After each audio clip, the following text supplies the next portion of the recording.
জীবন একটি কঠিন খেলা। মানুষ হিসাবে আপনার জন্ম অধিকার বজায় রেখে আপনি এই খেলা জিততে পারবেন। মানুষ বড়ই অদ্ভুত, ভদ্র আচরণকে দুর্বলতা ভাবে আর বদমেজাজকে ব্যক্তিত্ব। সফলতার গল্পে কেবল একটি বার্তা থাকে, কিন্তু ব্যর্থতার গল্পে থাকে সফল হওয়ার অনেক উপায়। পাখি কখনো ডাল ভেঙে পড়ে যাওয়ার ভয় করে না, কারণ তার বিশ্বাস ডালের ওপরে নয়, ডানার ওপরে। তাই জীবনে চলার পথে নিজের ওপরে বিশ্বাস রাখো, অন্য কারোর ওপরে নয়। একটি ভালো বই 100 ভালো বন্ধুর সমান, কিন্তু একজন ভালো বন্ধু একটি লাইব্রেরির সমান। মানুষ তার ভবিষ্যৎ পরিবর্তন করতে পারে না, কিন্তু অভ্যাস পরিবর্তন করতে পারে। অভ্যাসই মানুষের ভবিষ্যৎ পরিবর্তন করে দেয়।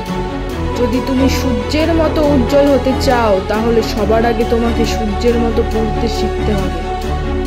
আগে নিজের পায়ে দাঁড়াও, তারপর সকল জাতির কাছ থেকে শিক্ষা গ্রহণ করো। যা কিছু পারো নিজের করে নাও, যা কিছু তোমার কাজে লাগবে তা গ্রহণ করো। মানুষ সেই লড়াই কখনো জিততে পারে না যেখানে শত্রু হয় আপনজন।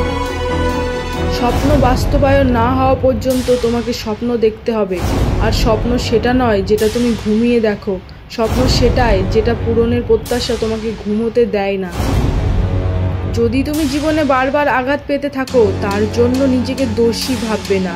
শুধু মনে রাখবে, যেই গাছটির ফল সবচেয়ে মিষ্টি, সেই গাছটিতেই সবচেয়ে বেশি পাথর ছুঁড়ে মারা হয়।